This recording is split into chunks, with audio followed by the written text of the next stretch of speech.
London. The British government had a contingency plan for Prime Minister Boris Johnson's death as he battled COVID-19 in intensive care last month, he said in an interview with The Sun newspaper.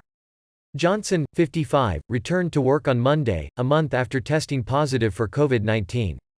He spent 10 days in isolation in Downing Street before he was taken to London's St Thomas's Hospital, where he spent 3 nights in intensive care.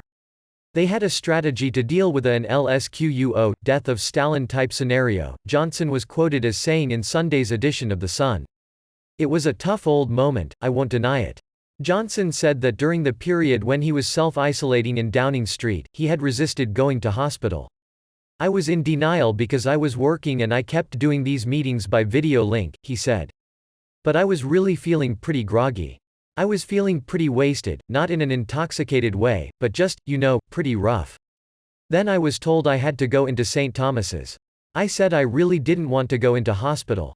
It didn't seem to me to be a good move, but they were pretty adamant. Looking back, they were right to force me to go. Johnson was admitted to a ward on April 5 and given oxygen via a face mask and a tube in his nose.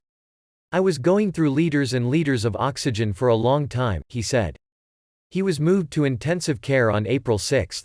At one point, doctors discussed invasive ventilation. The bad moment came when it was 50-50 whether they were going to have to put a tube down my windpipe, he said. That was when it got a bit. They were starting to think about how to handle it presentationally. The doctors had all sorts of arrangements for what to do if things went badly wrong. The bloody indicators kept going in the wrong direction. After Johnson was discharged, St. Thomas's said it was glad to have cared for the Prime Minister, but the hospital has given no details about the gravity of his illness beyond stating that he was treated in intensive care.